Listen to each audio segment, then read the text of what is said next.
Est-ce que vous saviez que les chiens et chats pouvaient aussi donner leur sang? Moi perso non, je savais pas. Cet acte est très peu connu des propriétaires d'animaux. Et pourtant ça peut sauver plein de vies. Le principe est le même que le don du sang pour les humains.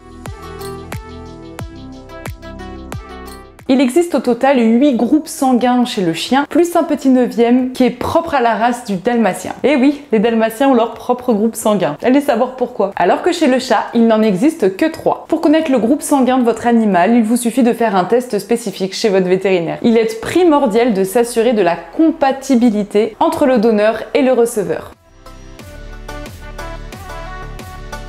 Eh bien non, il y a quelques petites conditions à respecter. Déjà, l'animal doit être âgé entre 1 et 8 ans. Il doit être en bonne santé, ça va de soi, et avoir ses vaccins ainsi que ses traitements antiparasitaires à jour. En gros, il faut qu'il soit clean de chez clean. Le chien doit peser 20 kg minimum contre 4 kg pour le chat. Aussi, ce dernier ne doit jamais avoir de transfusion sanguine auparavant. Enfin, les femelles ne doivent pas être gestantes, ce qui paraît normal. Mais bon, c'est toujours mieux de le préciser. De toute façon, lors de votre jour de rendez-vous pour le don du sang, un bilan sanguin complet est assuré en amont pour vérifier que tout est ok et que votre animal coche bien toutes les cases.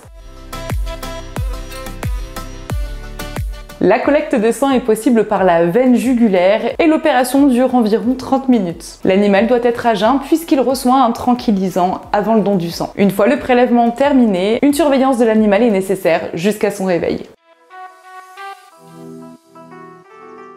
Il existe plusieurs banques de sang pour animaux en France, en général dans les écoles nationales vétérinaires ou centres hospitaliers vétérinaires. Il ne faut pas hésiter à vous renseigner auprès de votre véto. Ou sur internet aussi, ça le fait.